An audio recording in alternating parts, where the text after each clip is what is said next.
So this week we've actually got summer house news and some separate in the city news. In the City's making its mark. What a great season. And I already saw that they posted about the reunion and Andy asking for reunion questions. So I'm very excited that In the City is going to be getting one because they deserve it. They deserve it. They're off to a really good start. We've also got, Valley news. We've got Real Housewives of Beverly Hills, Real Housewives of Rhode Island, some casting news from the new RHONI. What else? I think that's all the shows we've got. Probably more that I'm forgetting about. And if you'd like ad free, head to patreon.com/Bravo and Botox. And for $3 a month, you can support the show and get all the episodes every month ad free. So check it out and enjoy today's episode. Welcome to the Bravo Papers, a safe space for all us Bravo fans who love to analyze, deconstruct, and talk about our favorite Bravo shows ad nauseum. So join me, Bravo and Botox, and we'll catch up on all the Bravo news and read way too much into our favorite shows and Bravo celebrities.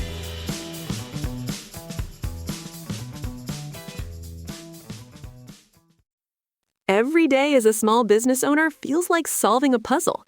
One moment you're cruising along, and the next, there's a shipping snag that has you scrambling. But here's a surprise you will like. With Progressive, small business owners save 13% on their commercial auto insurance when they pay in full. So go ahead, surprise yourself. Get a quote in as little as 8 minutes at progressivecommercial.com. Progressive Casualty Insurance Company and Affiliates. Discounts not available in all states or situations. Hello, everyone, and welcome back to another episode of the Bravo Papers, Bravo Weekly News, here with your host, Emily. We are going to get right into some summer house news because, the summer house news it's still at the forefront. Not complaining or anything. I'm wondering if once the reunion is over, if it's going to pick up a bit, or sorry, not pick up a bit. we don't need that. If it's going to slow down a bit, I should say. I doubt it because, there's going to be like, who's going to be on the cast next year? There's already that floating around. It's going to be like, are Amanda and Wes still together? Who's Sierra dating? What's Sierra doing? Like, I just don't think it's going to slow down. Plus, the whole In the City, it kind of feels like Summer House is continuing. It's kind of like In the City almost feels like Summer House Part 2, but let's add some new characters and not go to the summer house. I'm not saying it feels like the same show because it doesn't. It's a very different show, which I appreciate. But it's, we're still kind of like seeing what's going on with like kind of some of our main summer house people. Not all of them, obviously, but some of them. Okay. So I think we should start with KJ on Carl's podcast because I thought this was a really, important interview. It was talked about a lot online, a lot of internet chatter and all that. And, and I think KJ revealed some things and kind of cleared some things up that I think a lot of us were confused about, right? Like last week I was talking about, KJ and Dara, have they broken up? And anyways, we get a lot of clarity from this interview. So let's see what kind of some of the main things were. He talks about a lot, but I think him talking about like his relationship and his mental health are kind of like the what's it called? Main focus of the interview. So first of all, he does confirm that him and Dara broke up. Okay. However, this was, I guess he says that they briefly split while he was going through, a difficult time emotionally and financially. I don't know. I mean, I'm under the impression that they're still not together, but it doesn't I guess my interpretation of it, and maybe I'm wrong, but my interpretation of it is that like they are split kind of like for now because he's dealing with his mental health and he's sort of doing the right thing. But yeah, I guess he said, filming, like right after filming, he was going through a really hard time emotionally and financially. and this is going to affect the relationship, right? So basically, I think after filming, during filming, I think he says like he felt like he had like this like community and this sense of what's it called? It's like, family, being in the summer house. And I think being on the show was kind of like a distraction in a way. And then getting back into New York after that and going back to like, I guess, regular life or whatever was difficult for him. He had kind of an emotional, I don't know, quote unquote breakdown, just for lack of a better term. And on top of that, finances were not good. He ended up having to live with Sierra for a little bit. Like he had nowhere to go. He was, I guess if we're going by the more accurate definition of homelessness, which is a big debate over on the Rhode Island show, although again, it's like, if he didn't have someone to stay with, he would have been on the street. But he did have someone to stay with. So he stayed with Sierra, which just warms my heart to know. I'm glad that he has like these close friends in his lives who are so supportive of him. And he says from the interview, quote, financially, I was in a terrible place.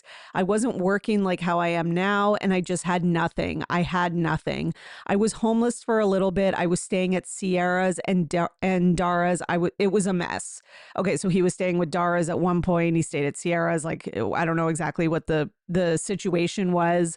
But it seems that Mia actually, the other thing we find out from this interview is that Mia told Dara to break up with him when he went into the mental health facility where he was being treated. And this is where he was ultimately diagnosed with borderline personality disorder, which, by the way, I do want to correct from last week because I said bipolar disorder, which I'm not the only one, because I've heard a lot of people thought that was what he was talking about, but he's actually talking about borderline personality disorder. So, which I think is almost even more admirable that he spoke about. Bipolar disorder needs awareness and more education, and borderline personality disorder needs even more because there's a lot of misconceptions about what it is and how it can impact people and things like that. But yeah, so that's why KJ said, that's part of the reason he's been pretty open in talking about it, as we saw at the reunion. But yeah, before we even talk about that more, it seems that Mia, Dara didn't want to break up with him, but he had self-harm happening. He was in this terrible place. He goes into this facility to get help, like an inpatient program. And, I think Mia's advice and Dara's actions were the right decision. And he even says in the interview, he's like, Dara had to break up with me. Like, he needed to just fully work on himself and be present for that. And, funnily enough, I literally just watched a documentary. I watch a lot of documentaries, by the way, last night about a mental health facility, like an inpatient program in the US. It's one of the only ones in the country that is an inpatient program for kind of college aged students. And these are all specifically students at different colleges, I guess, who are going through like severe mental health issues. And a few of them in the documentary who had agreed to film had borderline personality disorder. So it was really interesting to see. And, and I learned a lot about what it is and what it isn't, and how different it can be depending on the person who has it. So yeah, that was really interesting. And one thing that kind of caught my eye, wait, let me find the name of it just in case somebody wants to watch it. I wrote it down. I just watched it and I already can't remember the name because that's my brain. Where is it? Oh God, guys, I can't even find the damn name of it. I'm a mess. Sorry. Okay, I found it. One South, Portrait of a Psych Unit. It's an HBO documentary. Highly recommend. It was really good. It's like a two-part thing.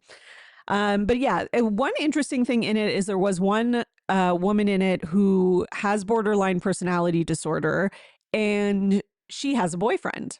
And kind of one thing I did notice, and it made me think of KJ, was in the documentary, she's very desperate to get out of the ward, and they don't stay a super long time. They stay like 7 to 10 days because, it's just like, mental health, underfunded, like all those issues that we all know about, right? There's only 22 beds. There's so many people who need support, all that kind of stuff. So, and the psychiatrists and psychologists express their frustration with not being able to have people stay longer. And like sometimes when you're just like connecting with the patient or making breakthroughs, then they get to leave. That being said, a lot of them don't want to stay much longer, but some can.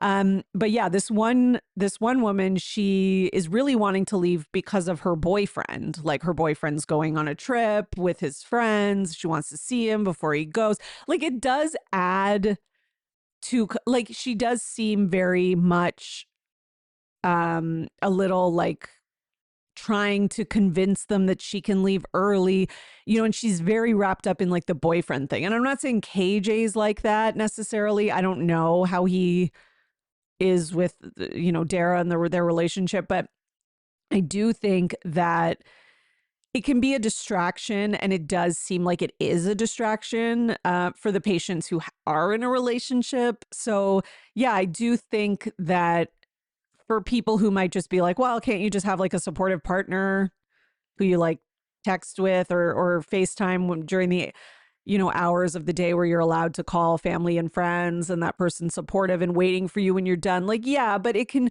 when you have a mental health illness, like a serious one too, it can really derail you because you don't necessarily deal with things the way that maybe others without those would deal with them. Right. So, I think it's the right decision, and that Dara did the right thing, and that I think she really cares about him. And you know what? I hope that Bailey and what's her name? Levi. I hope that they apologize for this, like, press junket that they did talking about how Dara's just using KJ for fame, etc. When, in reality, she's letting, had him move in with her to help him when he was going through the homelessness. She was like, had to break up with him, didn't want to, but was pushed by Mia, which he didn't find out until later. Like, she did all the right things, showing like she really loves and cares about this person. Like that's real love.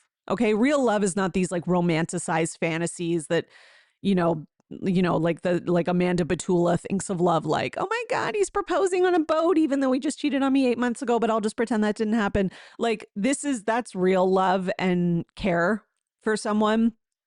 And, I hope they apologize to her, because I really think they were shitty about Dara from the start. Right. And man, did she not do such a great job at part 2 of the reunion, like the way she spoke about West, and just she, I think she has been unfairly criticized by cast members, those two particularly, which is why, if I'm going to be honest, I don't have the best taste in my mouth when it comes to Bailey.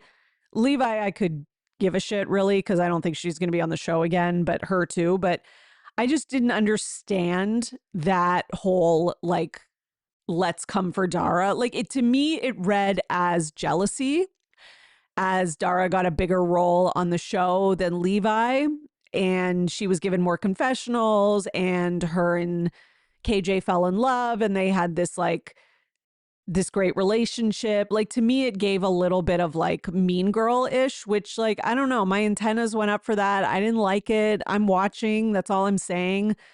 Like, I did like Bailey on the season overall. I think she should come back, but I'm watching. That's all I'm saying. I'm watching you. I got my eye on you. That's all I'm saying. Okay. So recently, my sister-in-law told me about this new bra that she got that she's obsessed with from Honey Love. It's called the Honey Love Crossover Bra. So I decided to try it, and I am obsessed. Their crossover bra is life-changing, and what I love is that it has the comfort of a wireless bra, which it is, but with the support of a wire bra. I don't know how they did it, but they did. And for women like me with a larger bust, the support and comfort is very important.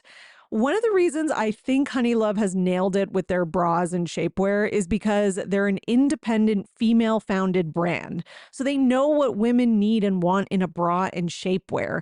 That's why I finally have a truly supportive wireless bra that's also comfortable. I also got a pair of their shapewear, the Superpower Thong, and it is honestly the best shapewear I have ever owned. It's actually comfortable and not suffocating, and it doesn't start to like roll down as soon as you start moving, which is always my biggest annoyance. And I honestly forgot I was wearing it. That's because they use targeted compression that enhances your curves and doesn't just squeeze them until you suffocate. So treat yourself to the most advanced bras and shapewear on the market. Use our exclusive link to save 20% off Honeylove at honeylove.com/bravopapers. That's honeylove.com/bravopapers. After you check out, they'll ask you where you heard about them. Please support our show and tell them we sent you. Experience the new standard in comfort and support with Honeylove. One thing that's always been a problem for me when it comes to skincare is the routine. I just don't have time in the morning or the motivation at night after a long day to do like some long 10-step routine that's so complicated and time consuming. And often it doesn't even make that big of a difference. That's why I love OneSkin. Their products aren't about hype or fancy packaging. They're backed by science and they actually work. Since I started using their OS1 face moisturizer, I've noticed big changes in my skin's texture, and I don't do a lot. I wash my face, then I apply the OS1 moisturizer and eye cream, and that's it. But it's made a huge difference. My skin feels smoother, it looks brighter, and I found that it doesn't get as oily by the end of my workday. Born from over a decade of longevity research, OneSkin's OS1 peptide is proven to target the visible signs of aging, helping you unlock your healthiest skin now and as you age. For a limited time, try OneSkin with 15% off using code BRAVOPAPERS at oneskin.co/BRAVOPAPERS. That's 15% off oneskin.co with code BRAVOPAPERS. After you purchase, they'll ask you where you heard about them. Please support our show and tell them we sent you. What else we got? So KJ also talked about how he wants to be like open about his diagnosis. And I think this was like the perfect podcast for him to go on, by the way, which was Carl's More Life podcast. Because, I think Carl has an understanding of mental health. I think he's a compassionate person when it comes to mental health, and he's the right person to talk to. Like, I think he's someone who can connect, although, he dealt with a different type of mental health struggle, which is addiction, but still a mental health struggle, and I think that an addiction is often tied to other mental health issues as well. But I think that Carl, understands how difficult and, how much it can overtake your life, right? So I thought his interview was really good. Good job, Carl. People are like joking on the internet about Carl being like the new Nick Viall and like, canceling Nick Viall and let Carl get all the big interviews. I would be down for that. Let's do it. Okay, what else do we have? So he also talked about how some fans were like hating a bit, I guess. And he didn't really say specifics, which is good. I think don't give them the attention. But I looked it up and it was more like, it wasn't like hate like towards KJ necessarily. It was more like this. Some people are like, this man should not be on reality TV, which you can totally make an argument for. You can make an argument the other way too, that maybe he's in his best place when he's, distracted, busy doing something that he finds like joy and love in. But then on the other hand, yeah, the first season was joy and love, but this show can also bring drama and toxicity and extreme emotions. And those can be hard for somebody with borderline personality disorder to deal with. So, my opinion, and it's just an opinion, it's not a professional opinion, but my opinion is that he probably shouldn't be on the show, or at least shouldn't when he's not in a good place, but at the end of the day, he's an adult. So it's going to be his decision. But yeah, I think there is a lot of misunderstandings about borderline personality disorder. But yeah, I looked up just kind of a list of like the The major symptoms: intense fear of abandonment, unstable relationships, rapidly changing self-image, strong emotional mood swings, impulsive behaviors, for example, spending, substance use, risky driving, chronic feelings of emptiness, intense anger. And, most people do not have all of these, or they'll have like some and not others, depends on the person. It's very, very different depending on the person, right? And then the other thing I liked was myths versus reality. Okay. Myth: people with BPD are manipulative. I think that's the most important myth to talk about, because behaviors that might look manipulative are often attempts to cope with overwhelming emotional pain, fear, or insecurity. Okay. And a lot of people think that like borderline personality disorder means that somebody is like a bad person or a sociopath or something like that. And that's not necessarily true. And again, to go back to that documentary I was watching, there was that one girl with the boyfriend, and she was being extremely manipulative, or trying to be, but the psychiatrist, they knew what she was doing, right? But she wasn't doing it because she was like wanting to hurt anybody or hurt them. She was just doing it because she wanted to get out of there. But I can understand how somebody could see that behavior if you didn't know anything about the person and look at it as more I don't know what the word is. Insidious? Is that the word? But that being said, you could have somebody who has borderline personality disorder and is a manipulative person. That's the tricky part with mental illness. Is there's people who are bad people who also have a mental illness, and the mental illness can exaggerate or exacerbate their kind of things where they would have been an abusive asshole anyways, right? Like those things can exist. And then there can be people like KJ who are genuinely good people who still have a lot of these symptoms, but that doesn't make KJ like some like, manipulative person or sociopath or something. And if he is being manipulative, it is important to know that he's doing it within the context of his mental illness, and because of, like it says, emotional pain, fear, insecurity, right? And that's why with treatment, the right medicine, the right therapy, the people with BPD can live a normal life. Okay. And I know there's going to be people who've been like, I knew someone in my family had it. They were extremely abusive, manipulative. Of course, absolutely. That exists too. But it's not like a black and white thing. It's nuanced. It's like, same thing with addiction. You can have somebody who's an alcoholic who is then abusive and, physically, emotionally abuses people in their family when they're drunk, right? And that's not okay. But you can have another alcoholic who is not abusive, but they still have the same thing, right? So again, it varies, right? What else did they have? Myth: BPD can't be treated. Reality: many people improve significantly with therapy and support. Myth: people with BPD can't have healthy relationships. Reality: many people with BPD build stable, loving relationships, especially when symptoms are being treated. All right. I think that's good to know. I know this is not a mental health podcast, but this is what I think KJ is speaking about all this for, because he's trying to spread awareness and to educate everyone. And I think that's an important and noble task. And I have learned a lot about this partly because of him. So yeah, because I didn't know really anything about borderline personality disorder. And KJ talking about it was part of the reason, like when I found that documentary, that I was interested in watching it. So there you go. Makes a difference in all our lives. Okay. What else do we have from Summer House? So we wish KJ all the best. I hope him and Dara can, even if they can't be in a relationship, which maybe isn't the best for them, I hope they can be friends. They seem like they have a good connection and all that kind of stuff. Okay, so speaking of friends, Mr. Carl Radke has some things to say now that he's watching the reunion back. So he says, watching the reunion now, I didn't feel accountability. That's what's hard. People are really hurt. Sierra, Kyle. Kyle's my best friend, and watching that shit, the footage of West at his family house with Kyle, like he not only brought Sierra home, he brought Kyle home and then does that. It's just diabolical. So it seems like Carl is not feeling, all that forgiving about all of this. And, I don't blame him.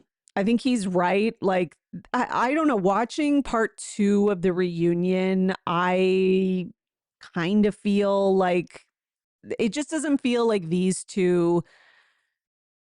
I don't know. It just doesn't feel like they feel bad. It feels like West feels bad because people are mad at him and he just wants to like, but he just enjoys the fame and attention. And then Amanda just seems annoyed that everybody is mad at her. Like she's just, hence West at the reunion being like, try not to be snippy. Like they're so just not sorry for anything that they've done. Um, and like Amanda leaving for like 25 minutes or whatever at the reunion, that really pissed me off. How many reunions has Lindsay sat there and just been like raked through the coals and by Amanda, by the way. Amanda was one of the people who never had Lindsay's back. And now in this season of In the City, we see Lindsay having Amanda's back and, trying to support her when she's going through a hard time. And what did Amanda do when Lindsay was going through her breakup with Carl? Oh, she fully took Carl's side. Like she wasn't even trying to see Lindsay's side. So whatever. Anyways. So this has come out like on Radio Andy. He said that that Amanda was gone from the Summer House reunion stage for at least 20 minutes. Lindsay has commented and says it was definitely an hour, if not more. Yeah, I believe it. And I was so glad that she said that at the reunion. Like, we've all had to sit here. We have all had to sit here and deal with people coming. No one more than her has had to sit with the whole cast coming at her. And you sit there and that is part of your job. I think they should get fined. Like every time you walk off, $20,000. Like athletes in professional sports, like if they do something that's like bad for their image or the team's image, they get fined. That happens. Let's do that for Bravo stars. This is your job. Stay on stage. Okay? And if you leave, you get like 5 minutes. And if you're not back within the 5, then like it should be $20,000 for every 10 minutes that you're gone. Is that too harsh? But yeah, I mean, I would support that. I really would. Okay. Now, speaking of reunion stuff, so somebody put a question for Sabrina on Threads. Okay, this was the question. Hi, girl. I have a question for Ben. It has been bothering me and nobody has addressed it. Amanda said in her confessional that Ben did want to have sex with her in Italy, and there was an entire text chain about it. It was the interview. We all knew she was jealous of you. Sorry, the grammar's not great. Can Ben confirm or deny these allegations? Love you guys together.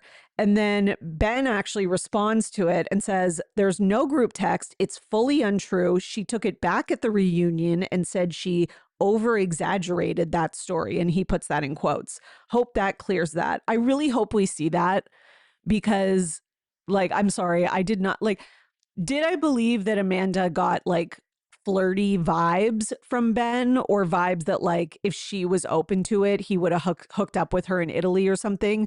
Yes. And do I believe that that could be true? Yes. But do I also believe that Amanda would exaggerate about how there's a whole text chain and all this kind of stuff? I believe that she would. And I'm not taking her version of those events at face value because she's a lying liar who lies. And once you show me who you are, I believe you. So that's it. So yeah, I really hope that we get to see that on part 3 because I don't think that was mentioned on part 2. And I feel like I would have remembered that. I mean, my memory's not great, but I would have remembered that. Meanwhile, Ms. Lindsay Hubbard was on the After the Edit podcast, and she had a few opinions, things to tell us, I should say. First of all, she said she feels bamboozled, okay, by Amanda. She feels bamboozled and what else? Manipulated by Amanda. Yes, absolutely. She's manipulative and she's bamboozling you because, she's asked about kind of like how much she defends her on In the City. And that's got to be tough. It's like I put myself out there for you. Like every argument, every fight you were having with Kyle or anyone else, I was there. And now I look like an idiot and that's it. Right. So I can see that being very frustrated. She also points out that the week after their joint, West and Amanda's joint announcement, they were out in LA and they were making out at a bar. So, sorry, not the week after, the week before. So she's like, clearly, you say you didn't want to get caught, but you clearly wanted to get caught. Like, she's like, if you want to be private, why wouldn't you just stay home? Which, yeah, they wanted to get caught. They liked the attention. And I'm with Lindsay. All the breadcrumbing on Instagram, even especially that picture people have pointed out that where it's like a text from Sierra that says, call me back or message me back, something like that. And Amanda posts the screenshot of her phone with that message on it and posts that on her like carousel meanwhile she was hooking up with Wes during this time. Like that's crazy. Like, that's like, you're enjoying this. Like, you're not just not feeling bad. You are actively enjoying that you don't, quote unquote, give a fuck about your friend who you're lying to and manipulating. So yeah, like, I'm with Lindsay. They wanted to get caught. Like, and I don't know. I don't think that they, and by they, Amanda especially, didn't think the backlash was going to be this bad. I do think that they actually delusionally thought people would ship them, but I do think that, that's why they're having trouble handling the backlash, and that alone, not because they actually feel bad. Okay. Meanwhile, I guess Kyle is living his best life because he is seen in Charleston. He was DJing, and on Dumois today, I saw a video of him DJing, and this girl in the front row is like, calls him over, and she's like, whisper something in his ear. They talk back and forth a bit, and then I think she asks him for a kiss, and then they kiss. It's like, it's not like it's like a peck, but they kiss, and everyone's like, woo, like some blonde girl. And then he was seen in some paparazzi pics walking around with some blonde in Charleston who I don't know who it is, but I was wondering, is it the same girl from the makeout or the kiss? I shouldn't call it a makeout because it's not a makeout, but is it the girl from the kiss? Because it could be, but I'm not sure. But I guess maybe we'll find out that later. And then he was also spotted with Sally. So this is all in the same trip that he's on recently. So Sally and Kyle were seen in Charleston at a bar. Now, I don't know if it's like a dating thing. Obviously, they've hooked up in the past, as we have found out, but he also posts all these pictures of him and Craig and Austin hanging out. So no Shep, by the way, but him and Craig and Austin hanging out. So I don't know if like, he's hanging out with like the group and like, I don't know. I could see him and Sally as a couple, but I don't know. I don't know if I don't know. We don't need another Southern Charm Summer House like crossover long distance relationship. We just don't need it. We really just don't. But do I think Sally would go for it? 100% she would. But I think Kyle, much like many people, he needs to just be single for a while. He needs to just heal from his divorce. He's not even divorced yet. And he needs to just chill and not jump into like a serious, highly publicized because of Bravo fans type of relationship. So yeah, just, single it up. That's what you need to do. Every spring, summer, I try to add a couple of new items to enhance my backyard. One thing I've always wanted is Adirondack chairs. I have some cheap plastic ones, but they already have cracks. They don't look great, and they take up so much room in the garage. That's why I went on Wayfair and I got a weather-resistant folding Adirondack chair, and I love it. It comes in a bunch of colors. I got the dark green, and it folds up. So putting it in the garage over the winter is no issue. And honestly, if you've never tried Wayfair, I highly recommend. So much selection. It was easy to find the exact chair I wanted, and all these big items ship for free. Like, I bought 3 of the folding Adirondack chairs and it all shipped free. And I knew they were high quality beforehand because there were already thousands of reviews. Wayfair has 20 million 5-star reviews, and many include pictures, so you can really see what the item looks like and imagine it in your home or your space. Patio season is here, and these deals won't last. Head to wayfair.com right now to get your outdoor space ready for way less. That's WAYFAIR.com. Wayfair, every style, every home. Summer is here, finally, and it always makes me rethink my wardrobe, especially when it comes to pants. I have this pair of white jeans that I got years ago, but I find myself never reaching for them because they're just so stiff and uncomfortable, especially when I'm sitting and doing work. That's why I'm so happy I discovered Quince. They have by far the most comfortable denim I've ever tried. I bought their Bella Stretch straight jeans in white, perfect for summer. And honestly, I would live in them if I could. And most importantly, they are not see-through, which is such a hard find with white denim. But Quince's clothes are high quality and for a reasonable price. Quince works directly with ethical factories and cuts out the middlemen, so you're paying for and getting quality, not a brand markup. Elevate your summer wardrobe. Go to quince.com/Bravo Papers for free shipping on your order and 365-day returns. Now available in Canada, too. That's QUINCE.com/Bravo Papers for free shipping and 365-day returns. Quince.com/Bravo Papers. One thing I've been putting off for a long time is getting a pair of prescription sunglasses, and let me tell you, I need them. When my family and I took a vacation in March, I couldn't even read my book on the beach because I needed my readers, but also sunglasses because it was so sunny. And that's when I knew it was time to get on it and go to Zenni. Zenni is an online eyewear shop. They have prescription glasses, sunglasses, blue light lenses starting at under $30. You just go to Zenni.com, pick a frame, upload your prescription, and they ship it right to your door. No appointment, no store, no upsell at the counter. With Zenni, I was able to quickly and efficiently upload my prescription. I chose a pair of sunnies that I love, and they came straight to my door. They're really great quality. They're light on my face. They're comfortable, and I absolutely love how they look. I am set for summer.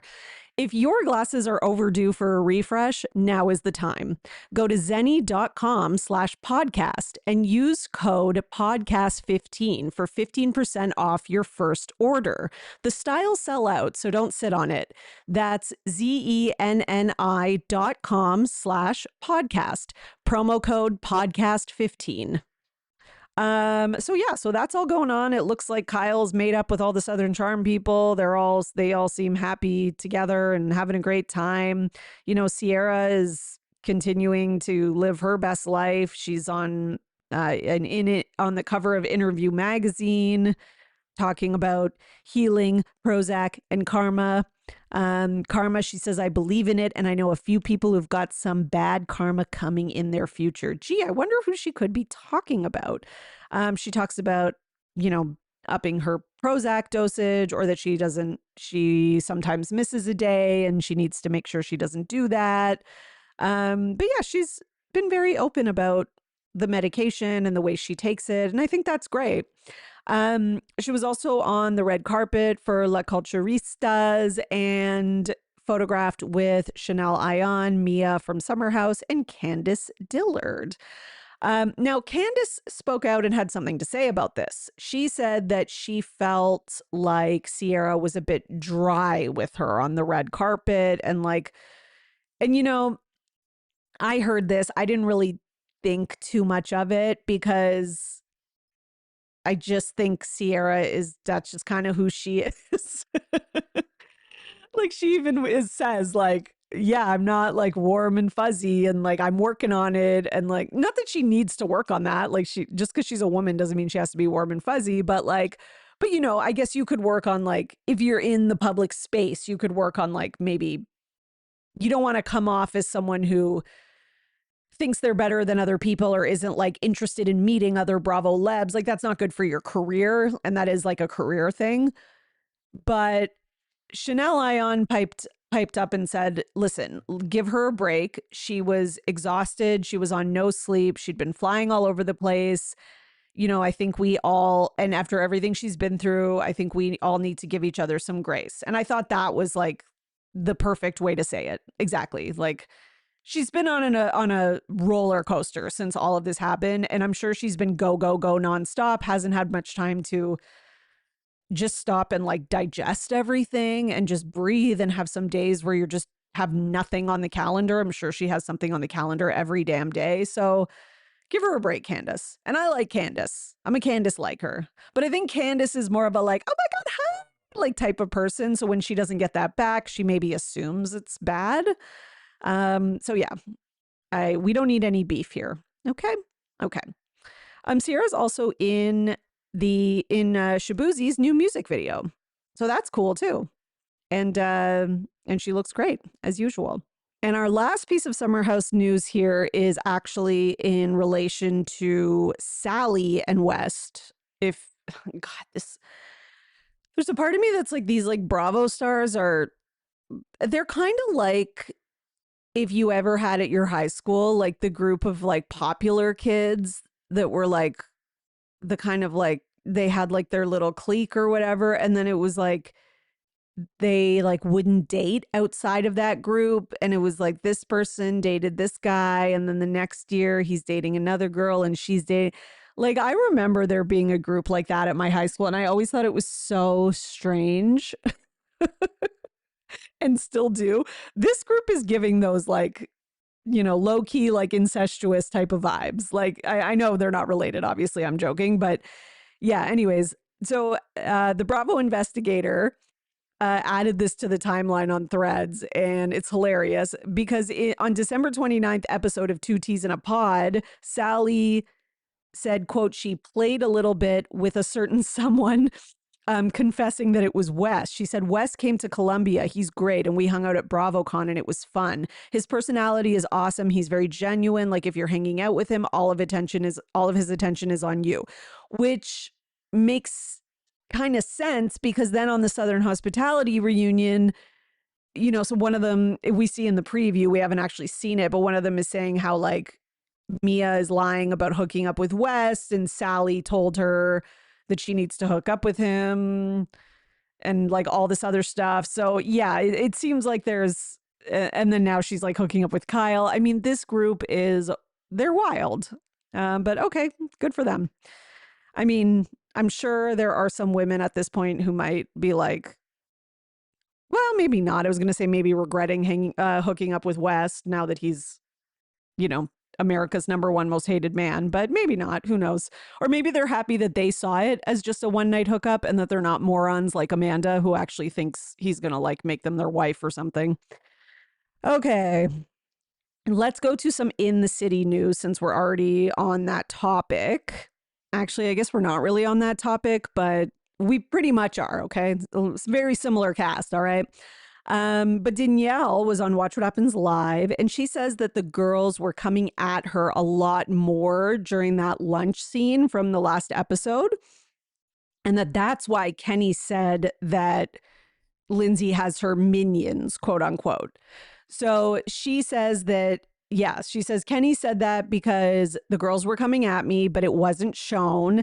And then she reluctantly says that she agrees with Kenny about the minion thing. And I mean that because Andy keeps like pushing her, but she also doesn't say no. She gives one of those like, I don't know. Like, can I say this without getting in trouble? See, this is the thing, Danielle, is like, I mean, give your real opinion. That's what we want. But it's also like, you also can't be mad if Lindsay doesn't agree with your opinion. Like if Lindsay's like pissed off because this guy's coming for her. I'm sorry. Like she barely did anything. Like her like being like, wow, you're moving across the country without a ring. Like it was like a throwaway comment at best.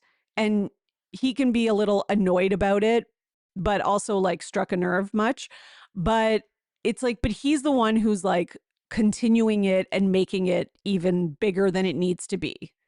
Right. So, if you like, it's like you can at least acknowledge that part of it. I don't know why they would all be coming for Danielle at that lunch. I don't know. I would need more context about that. But yeah, I don't know. But I do think that, I don't know. I think me and my friends, like we usually agree on things because we're like-minded people, which is why we're friends. And I am kind of like, I don't know, I'm a ride or die. Like for the most part, I agree and I take my friends' sides. And even if I don't agree, I'll tell them, but then I'll still take their side in public because I'm going to stand for them, unless it's like something atrocious, obviously, which it usually isn't. But it's kind of like, yeah, so they have to pretend they disagree so that they don't get called minions. Like it's like a lose-lose situation and it's very annoying. And maybe they do agree with their friends because you're annoying. And also these girls, I don't know, I don't see them as mean girls. I see them as actually being pretty nice. Like this guy has brought his girlfriend from wherever, Minnesota or wherever, to, I don't even remember where she's from, to New York. And she doesn't know anyone. She doesn't have any friends. The girls have been really nice, I think, like including her and like taking her out to stuff and like, and like really Lindsay's comment was just like, wow, you're really like nice person for doing that. And I don't know, that's like the kind of ribbing, I guess, that I would do to one of my guy friends. Like if he had some, I'd be like, oh, you moved her across and you didn't even get her a ring. Like I would say that to one of my guy friends and he would probably laugh and be like, shut up. And like, and then life would go on. But I don't know. Kenny seems, he seems a little sensitive. And he also seems like he's not used to like women just like going along with everything he says. So that's, yeah. Okay, let's go to some Valley news. So in an interview, Nia is sort of commenting on Lala stepping in with the whole Danny situation.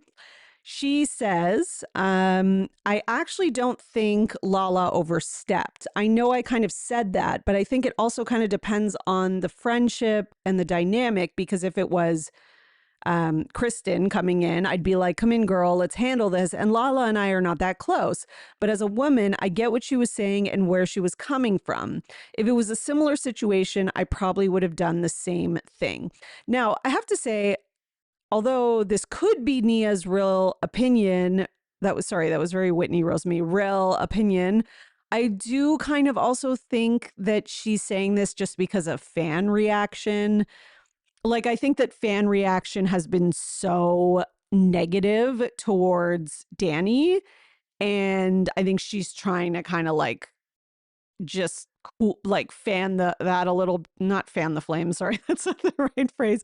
I think she's trying to just cool that down a bit. So I think that's why she's kind of like, well, okay, people like agree with Lala. So I guess I'll kind of be like, yes, I understand where she's coming from. And this is sort of like the safest perspective. So yeah, I mean, listen, I don't think that Lala overstepped in that moment with Danny, because quite frankly, like you are having the argument in public, like in front of everyone. So once you do that, you make it everyone else's business. Right now, I think Lala handled it well. I hate saying that because I still can't stand Lala, but she did handle it well. And I don't think she was out of place for stepping in on that situation. I know there's a lot of debate this week about like, is Brittany a mean girl? So Jasmine was on Watch What Happens Live and they did like a poll in one of those polls. And the poll was like pretty close. And Jasmine was like shocked. Like she was like, Brittany is not a mean girl. How can you guys say that? No, this is coming from Jessie saying it. This is one of those situations where it is so gray and not black and white. And a lot of people want it to be, and they just want it to be like, okay, Danny's an abusive asshole. So anyone who's says anything that's not like going after Danny is wrong. But here's the thing. That is true about Danny, and he deserves to be called out. He's in the wrong. Nia, run for your life, like all of that. And I 100% agree with all of that. But that can be true. And Brittany being a mean girl is also true. I'm sorry. I've always thought that Brittany has gotten away with murder. And it's because she's always been with Jackson. He's so terrible that it makes her look better. But I have never believed this like hee hee ha ha, like I'm so innocent and sweet. I'm just a little Southern girl from Kentucky. I don't know any better. Like I have never believed that act. Brittany knows what she's doing. She stirs up drama. She plants little seeds everywhere. Her and Jax used to do it together sometimes. Watch season 1 of The Valley from the jump and you see the two of them doing it. But again, we get so distracted defending Brittany from Jax being like an overtly abusive psychopath that, I think a lot of that stuff gets overlooked. But in reality, like Brittany does have some things that she needs to answer to.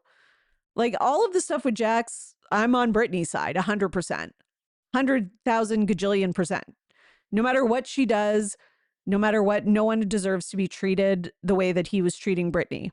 Okay. But the issue with her and her friends and the way she plants seeds and causes drama is a completely separate issue. And I do think that she has a little like group, like her and Lala and Michelle and Janet. I do think they have a little group. I do think that they want to control the narrative and the way things come across to the audience and stuff like that. Danny is making it incredibly easy for them because he is a piece of shit, right? And again, both of those things can be true at the same time. This is one of those situations. So I'm sorry. I'm not on Jesse's side in the sense of him like trying to make Danny feel like he's so innocent and it's just about the alcohol, because it's not. It's also it's the way that you talk to your wife even when you weren't drunk. But I do agree with him that in general, Brittany does get away with a lot and she is a mean girl. So yeah. Okay. All right. Let's go to some Beverly Hills news. So Dorit was on Watch What Happens Live recently because she is promoting her book, which is out. She said the only person who congratulated her on her book is Bose. Not surprising at all, because I think everyone hates her, if we're being honest. She also clapped back at Camille Grammer. So Camille Grammer was on a pod. I think it was 2 T's in a pod. I can't remember. Recently, and she was saying how like Dorit's storyline is played out, and she was always right about her, and she feels vindicated. Which, listen, she is. I'm sorry, and she was right about Dorit. Dorit is a fake and a phony. So is PK. I stand by that. I've always said they give scammy vibes. I think their finances are not what they try to make them out to be and never have been. But anyways, I'm not going to get into all that right now. But Andy basically asked for Dorit's opinion on that. And she said, what did she say? It wasn't really a good clapback. Jasmine was on Watch What Happens Live with her and acted like it was like the best clapback ever with her like face, but it was not. She said, wow, only Camille can hold on to something from years ago. Okay, good one. Like, that's not even that great. And she says, oh, God bless her. And that was really it. So yeah, because she was right. Like, you don't have a lot to say because she was right. I'm sorry. Like, it's a house of cards and it's tumbling down. Like, I'm sorry. That's basically what Camille said. She talked about you owing money, to someone. And I'll never forget that episode where where Dorit was chased around by somebody who was saying they owed her money or her husband or something. Like, it's just the writing's been on the wall from the jump, and Camille kind of clocked her. And Camille's right that her storyline with this whole divorce is played out. Okay. It's not like, that's why I do think she's not going to be asked back, and Camille will again be correct about Dorit. Camille's not right about everything, but she's right about Dorit. So we can give her that. So yeah. So, and case in point, her book has come out and TMZ is like pulling, the most like salacious parts of it or quotes or whatever. And it's literally nothing. Like, it's nothing that we don't already know. Yes, we get a little bit more like quote unquote detail about his alcoholism, but again, we know everything. like she didn't exactly play this well from a PR standpoint, I guess. But basically she says he became reliant on alcohol, not because she felt anxious about his drinking, not because I wanted to control him, but because I knew how the night might unfold. Dorit said she'd soften her tone, redirect conversations, and try to steady the mood before it tipped. And then she says she remembers it hit a breaking point when he cursed at her for the first time, leaving her feel like something foundational had cracked in a way I couldn't immediately repair. Okay.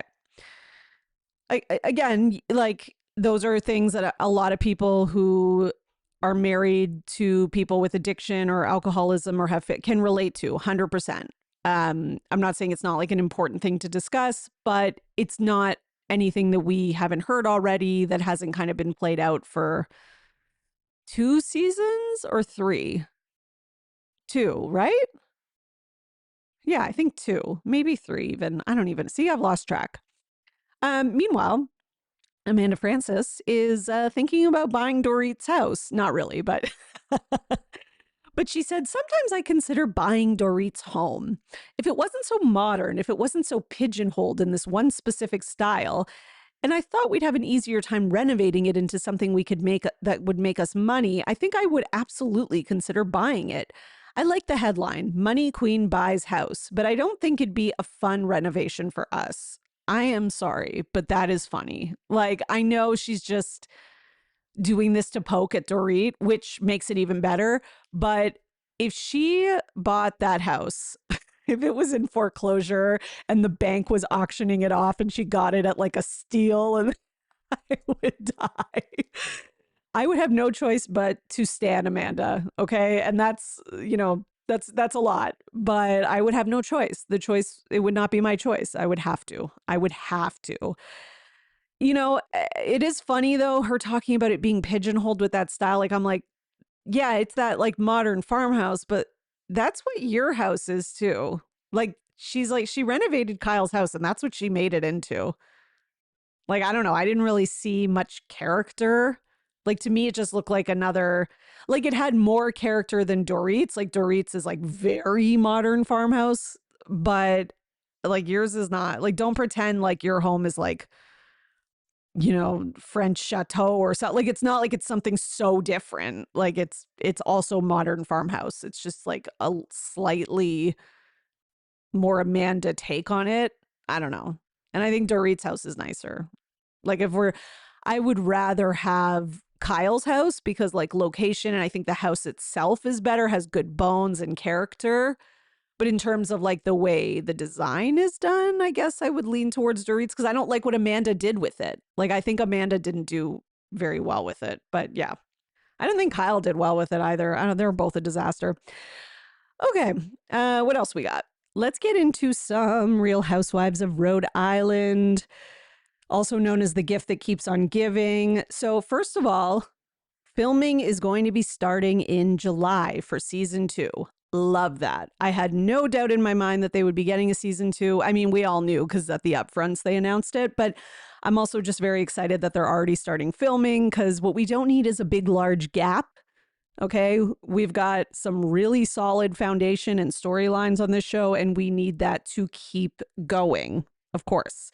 I mean, this show is really like the breakout star hit right now. So yeah, I love it. I'm really enjoying it. And we, of course, have some beef, some never ending beef, but continuing on social media between Joellen and Rula. Okay, so Rula posted this picture at the start of June. Okay. And it's like a Instagram story post. And it's a picture of her with her hands in the air. And she's like, wearing a crown, and she's on like, a yacht with champagne, and it says, it's Gemini month and almost time for my birthday. Love, June. And it's clearly like made by AI. Like, it's clearly like she was like, okay, here's a picture of me that I like. Put me on a yacht, like with the sunset and the ocean in the background. But, I don't necessarily think she was trying to say that it wasn't AI, because it even says like on the story under her handle, Rula Official, it says AI info, like, when it tells you that it's AI. I think she was just like, let me make this picture. It's cute. It's my birthday, So anyways, I don't know. That's kind of my interpretation. And it's not like I'm like Rula's like defender, but that's just my interpretation. I also have to say, if you're like over the age of I don't know, I think I'm being generous, 30, and you're posting like it's almost time for my birthday. Like, yay. I don't know. That's that's a little like lame. And it's a little like showing me something into your psyche. Like, are you this much into yourself? Like, I'd be embarrassed to post a thing like that on my actual birthday. Now, I understand that people do that and I don't judge them for that. Like, it's my birthday, da da da. Like, great. Like, I'm just, for me, I would be self conscious about that. Like, it's one thing if somebody else posts something that's nice. And I understand that Bravo Lebs do always post something because that is kind of part of their, like, you know, they have like a public persona and brand. So it's different. I get that. But to be like, it's almost time for my birthday. Like, okay. And you're using like this whole like AI thing. I don't know. Okay. So she posts that, whatever. It also kind of looks like she's missing a finger, but also the way she's like bending her fingers back, you know, you could argue that it's just like she can bend her finger really far back, but you could also argue this is an AI mistake. So she posts that, and then Joellen reposted and puts 4 fingers. Hope you are okay. Or maybe you got on the AI bandwagon you accuse me of so much about. And then with like a shrugging and then hand heart emoji. And then Joellen responds and reposts it and goes, "Thank you for being my #1 stalker and fan at Joellen. We can also see how busy you are trolling the internet all day and night. All 5 fingers are there. I think your eyes are exhausted. Such a true, caring, quote unquote, friend you are." Okay. I just love this show. See, this is the exact kind of drama I want. It's like a little bit serious because there's cheating involved, but it's not like so dark and serious that's like we can't laugh at it. And then they're fighting over like who uses AI more. Like it's just so 2026. Like I just love it. Now, meanwhile, I am hearing, well, word on the street, according to the Real Housewives Zone, is that Dolores is not returning to Rhode Island as like a friend of kind of role, which, yeah, we don't need her. I mean, I get why they did it. Maybe they didn't know how much they were going to need her. Maybe they didn't know, you know, how well the show was going to do. They thought an anchor was needed. It wasn't. They got plenty of anchors in Rhode Island, right? It's the ocean state. Anyways, and then apparently she's having a tough time on New Jersey and allegedly being pushed aside. Yeah, I mean, I wouldn't be surprised because, you know, I know a lot of people love Dolores, but like she's not that great reality TV. She's had some really good moments, you know, like when she was like calling Danielle a scumbag or whatever. But overall, she, you know, she always kind of plays the fence. She's always a little neutral. Like, I don't know. I just don't like, I think she's a good friend of, and I'm happy to have her in that role on New Jersey or wherever else. But if we have like a new cast on New Jersey and like they don't have those connections to Dolores and, you know, maybe Melissa and Teresa are kind of like, you know, what have you done?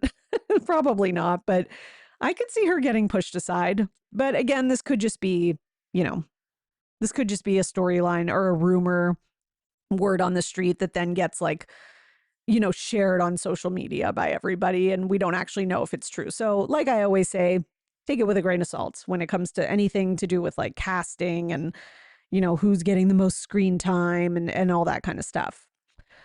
Okay.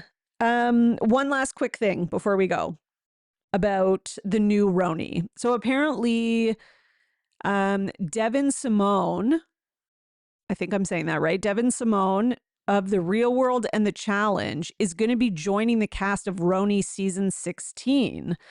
I don't really know anything about her. Let's look her up. Devin Simone. Okay. This is interesting because, you know, on the Traders, there's always like this, like the game people versus the housewives. She could be our first like crossover You know, we've got crossovers with Bachelor Nation. Why not do it here? And then we can once and for all get a settlement to the argument of what's harder. And I know it's going to be Housewives. Okay, so Devin Simone Locke is an American television host, TV personality, media personality, matchmaker. Oh, she first appeared on MTV's reality series, The Real World Brooklyn, and later competed on the Challenge, Battle of the Seasons, and the Challenge Free Agents. She is 38 years old. Oh, God, these housewives are more and more, they're younger than me. It's tough. Oh, she was on Match Me in Miami, Love at First Swipe. Okay. All right. Okay. Interesting. So that could be something, I think.